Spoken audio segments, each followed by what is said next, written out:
আসসালামু আলাইকুম রহমতুল্লাহি ওয়া বারাকাতুহু। আমি আপনাদের মাঝে নতুন একটি ভিডিও নিয়ে হাজির হয়ে গেলাম। একটি এক্সজস্ট ফ্যান কিভাবে রিভার্স বা ফরওয়ার্ড ঘুরাইবেন সেটি দেখিয়ে দিব। ক্যাপাসিটরের মাধ্যমে কিভাবে একটি এক্সজস্ট ফ্যান রিভার্স অথবা ফরওয়ার্ড ঘুরাইবেন সেটি দেখাবো। ভিডিওটা ধৈর্য সহকারে দেখতে থাকুন। বা এক্সজস্ট ফ্যান অর্থাৎ motor, running coil, starting coil, common coil যেহেতু বের করা আছে, সেই ক্ষেত্রে আমরা কিভাবে কানেকশন করব ক্যাপাসিটরের মাধ্যমে সেটি দেখাবো।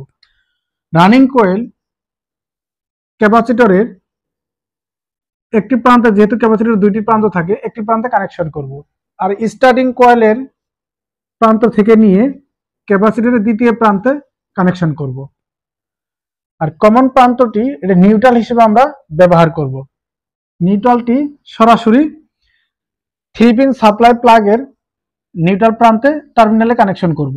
আর 3 পিন প্লাগের যে ফেস লাইনটি আছে অর্থাৎ এল লাইন যেটা আছে সেটা ক্যাপাসিটরের যে কোনো একটি প্রান্তে কানেকশন করব।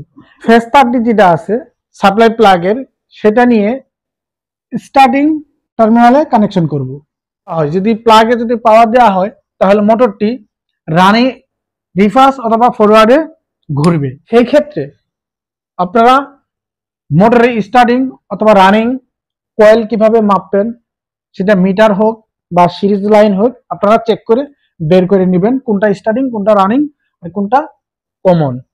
সেক্ষেত্রে ক্যাপাসিটরের যে কোনো একটা টার্মিনালে কানেকশন করব আসলে কোন দিকে ঘুরে।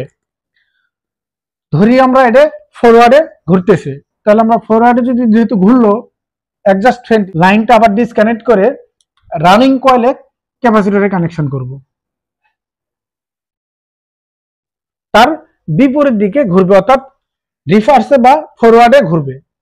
তাহলে আপনারা এইভাবে যদি কানেকশন করেন অ্যাডজাস্ট ফ্যানটি বা মোটরের সিঙ্গেল ফেসের ক্ষেত্রে, আপনারা ক্যাপাসিটর এভাবে যদি কানেকশন করেন তাহলে রিভার্স ফরওয়ার্ড দুটো দিক দিয়ে ঘোরানো সম্ভব। কিন্তু বারবার তো 3 পিন প্লাগ খোলা বা বারবার আপনারা লাইন চেঞ্জ করা লাগবে। সেই ক্ষেত্রে আমরা 2 সুইচ দিয়ে অর্থাৎ 2 মুখী সুইচ দিয়ে কিভাবে রিভার্স ফরওয়ার্ড করবেন সিঙ্গেল ফেজ অ্যাডজাস্ট ফ্যান ক্যাপাসিটরের মাধ্যমে সেটি দেখিয়ে দিব। এটি হচ্ছে 2 সুইচ, দুই দেখি সুইচ অন অফ হবে। তাহলে সেই ক্ষেত্রে মাঝখানেটা হচ্ছে একটি পাওয়ার, যেহেতু 3 পিন পাওয়ার সাপ্লাই প্লাগ নিয়েছি, সেক্ষেত্রে আমরা এখানে কানেকশন করব।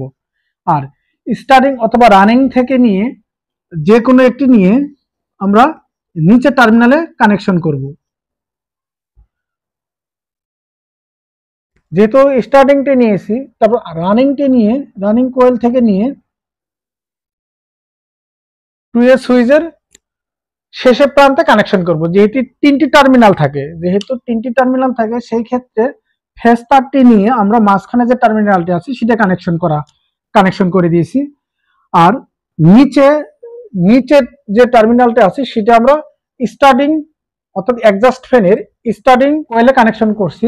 আর তৃতীয় যেটা আছে সেটা অর্থাৎ রানিং কয়েল 2 সুইচের উপরের প্রান্ত টার্মিনাল থেকে নিয়ে আমরা কানেকশন করছি। এখন সাপ্লাই দেওয়া অর্থাৎ পাওয়ার সাপ্লাই দেওয়া হয়, সেই ক্ষেত্রে আপনার সুইচটা যে দিকে নিচে অন যদি করেন তাহলে রিভার্স অথবা ফরওয়ার্ডে ঘুরবে।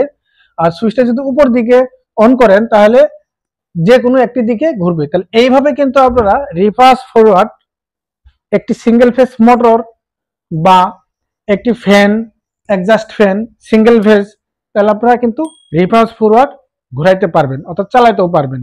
ভিডিওটা যদি ভালো লাগে একটি লাইক করবেন। ভিডিওর সংক্রান্ত কোনো মতামত থাকলে কমেন্ট বক্সে কমেন্ট করবেন, আমি উত্তর দেওয়ার চেষ্টা করব।